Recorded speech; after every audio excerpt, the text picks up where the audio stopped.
पंकज सक्सेना आप सभी का इंडिया स्पीक में स्वागत करता हूं। आज हम जन समस्याओं की बात करते हैं। आज हमारे स्टूडियो में आए हैं प्रभात जायसवाल जी, जो कि लगभग 10 से 15 साल हो गए उन्हें चेयरमैन बने हुए, और उन्होंने अगर पीलीभीत की बात करें तो लगातार 15 साल से अगर चेयरमैन है तो कुछ तो उनके अंदर बात है। उन्होंने कुछ सफाई को लेके, स्ट्रीट लाइटों को लेके और नगर पालिका को लेकर कुछ तो विकास का कार्य करा है, जो लगातार लोगों ने उनसे जानते हैं आगे की क्या विकास है और जो समस्याएं आ रही जनता के सामने उनका निवारण कैसे करेंगे। बहुत बहुत स्वागत है प्रभात जी आपका हमारे स्टूडियो इंडिया स्पीक में।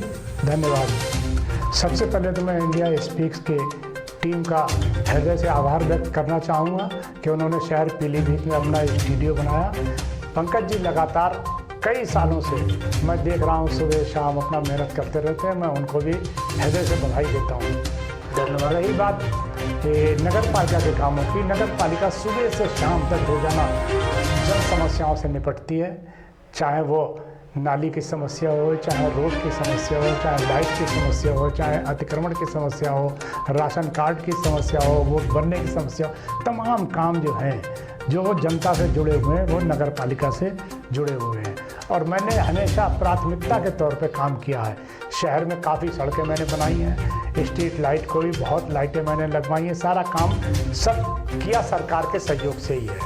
और आज तो मोदी जी और योगी जी लगातार पूरे देश को जो आगे ले जाने का काम कर रहे हैं और उसी क्रम में हम लोग भी लगे हुए हैं। नगर पालिका के विस्तार के लिए अभी अमृत योजना के तहत हमारे यहाँ तमाम काम चल रहे हैं। शहर में जो हमारे यहाँ पाइपलाइन 85 साल पुरानी पड़ी हुई थी, अब अमृत योजना के तहत पूरे 92 किलोमीटर पाइपलाइन शहर में पड़ रही है, जिसमें कुछ जगह पड़ भी चुकी है और कुछ जगह पड़ना बाकी है। हमारे पास ये जन समस्या देखने पे आया कि कोविड-19 चल रहा है, वही का बात करते हैं तो सफाई का विशेष ध्यान दिया जा रहा है, लेकिन बरसात के समय में सिल्ट, नालियों की सिल्ट निकाली जाती है, उसका सूखने का इंतजार करा जाता है, उसके बाद वो उठाई जाती है, जो उससे प्रदूषण हो रहा है, वो क्या कारण है?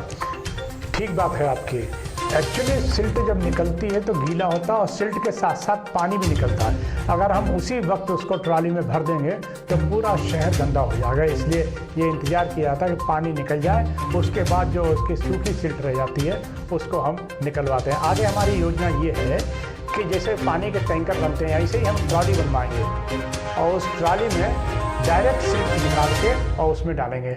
एक योजना हमारी ये भी है कि बड़े बड़े जो है शकिंग मशीन्स आती हैं, जो आज मैन पावर से नाले साफ़ हो रहे हैं, वो उस तरीके की मशीन लेंगे, वो डायरेक्ट नाले से सिल्ट निकाल के टैंकर में भरेगी, उस टैंकर को हम शहर के बाहर तो जब मशीन आ जाएगी तो जो हमारे जो मजदूर लोग काम कर रहे हैं, जो नगर पालिका के कर्मचारी, वो बेरोजगार हो जाएंगे? नहीं, बेरोजगार हो जाएंगे। नगर पालिका में इतना काम है, आज भी हम आउटसोर्सिंग से कर्मचारी लेते हैं और जैसे जैसे शहर का क्षेत्रफल बढ़ता जाता है, झाड़ू मशीन नहीं लगा सकती, छोटी नालियाँ मशीन साफ़ नहीं कर सकती, कूड़ा मशीन नहीं उठा सकती, तो इन सब लेबर को पहले शहर 9.5 किलोमीटर के रेडियस में था, आज 11-12 किलोमीटर के रेडियस, कई नई कॉलोनी बन गई, तो इसलिए लेबर तो कभी खत्म होने वाली नहीं। प्रभात जी, अगर हम बात करते हैं पीलीभीत जिले की बात कर रहे हैं तो जैसे बिशनपुर की बात करें, पूरनपुर, तो मेन मार्केट में यहाँ पर डिवाइडर है और स्ट्रीट लाइटें लगी, लेकिन वही अगर हम पीलीभीत शहर की बात करते हैं तो पीलीभीत शहर के अंदर आपको 15 साल हो गए हैं, लेकिन ना तो हमारे में डिवाइडर है ना स्ट्रीट लाइटें लगी, तो रात में 9 बजे के बाद ऐसा लगता है कहाँ गाँव में हम आ गए।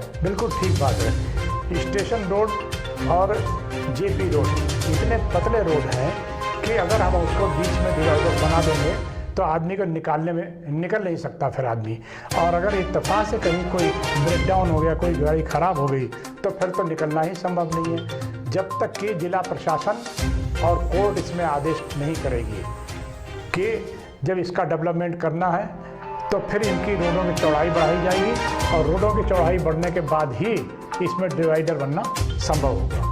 तब तक के लिए हमको खुद जागरूक होना पड़ेगा, जनता को जागरूक होना पड़ेगा, मोटरेबल सिस्टम समझना पड़ेगा और खुद को ऐसा बनाना पड़ेगा कि एक साइड से हम निकले, एक साइड से हम इंटर करें, तभी हमारा काम चल सकता है। शुरुआत जी, जैसे कि हर शहर की समस्या अतिक्रमण होती है, पीलीभीत में सड़कें छोटी हैं लेकिन अतिक्रमण बहुत ज़्यादा है, दुकानदार आधी दुकान के बाहर रख लेते हैं, तो इसमें आप क्या प्रयास करोगे, कैसे निजात दिलाओगे जनता के लिए? कई बार अतिक्रमण का अभियान चला है और अभी हमारे शर्मा साहब से तब बहुत बेहतर अभियान चला, उसके बाद इन जिलाधिकारी महोदय के टाइम में भी ऋतु पूनिया जी थी, और वंदना त्रिवेदी जी थी, उन्होंने भी तमाम जगह से अतिक्रमण हटवाया है। अधिकारी आते हैं लेकिन तमाम काम इस तरीके के हैं जिसमें समय लग जाता है।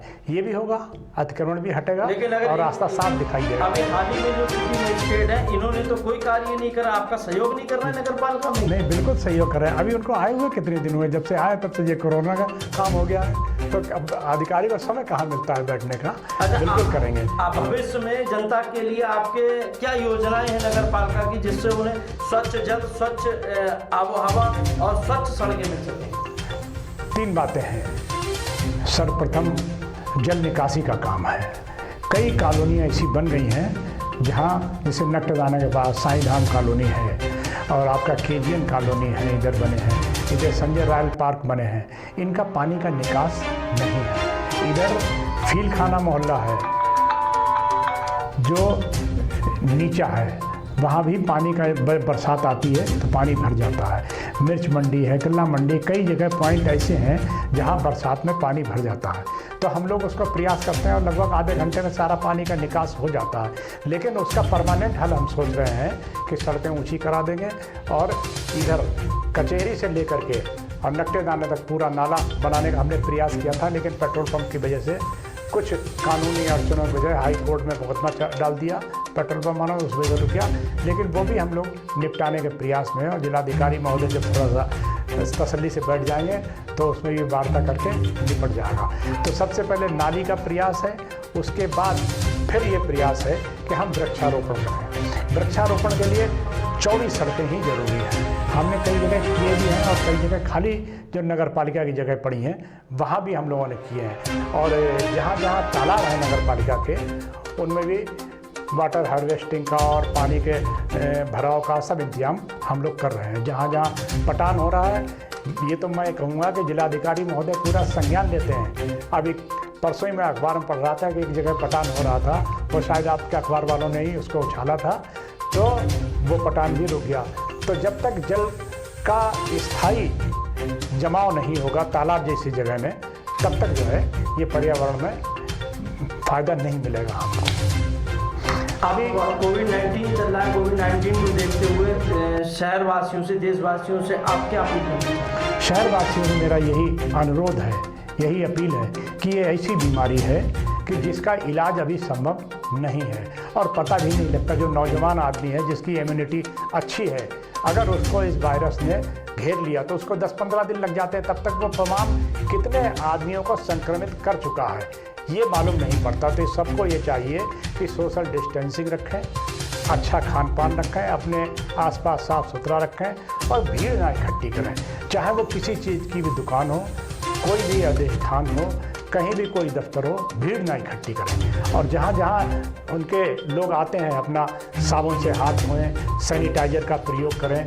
अगर कहीं कोई ऐसे संस्थान है जहाँ सैनिटाइज कराने की ज़रूरत है, मुझे बताएं, ईओ महोदया को बताएं। वैसे तो हमने हर वार्ड में एक मशीन दे रखी है जो लगातार सैनिटाइज कर रही है। फिर भी अगर कहीं नहीं हो पाता है तो आप निसंकोच फ़ोन करें। लेकिन मेरी आपसे यही अपेक्षा है कि दूरी बनाए रखें। छोटे बच्चे और बुजुर्गों को खास तौर से घर से बाहर कम निकलने दें, जब बहुत ज़रूरी हो तभी निकलने दें। अभी शहर में एक वाकया मैं पढ़ रहा था अखबार में, इस तरीके की घटनाएं अगर जागरूक लोग करेंगे, इस तरीके के इवेंट करेंगे तो ये बड़ा कष्टदायक हो जाता है। अभी आज अखबार में पढ़ रहा था, साहूकारे में 2 बुजुर्ग लोग, एक 78 साल के और एक महिला 74 साल की है। तो ये हमको खास तौर से ध्यान रखना है कि ये कोरोना वायरस उन पर जल्दी अटैक करता है जिनकी उम्र 10 साल या 60 साल से ऊपर हो। तो ये हमको ख्याल रखना पड़ेगा। और इसमें कोई हिंदू मुसलमान या किसी की कोई बात नहीं है, ये तो ऐसा वायरस है किसी पर भी अटैक करेगा, सबको ही ख्याल रखना है। आपने सुना प्रभात जी के लिए, हम जन समस्याएं लेके आपके पास आते रहेंगे। प्रभात जी बहुत बहुत धन्यवाद। और जो हमारे शहर के विकास की आपने बात करी उसको ऐसे ही करते हैं। बिल्कुल।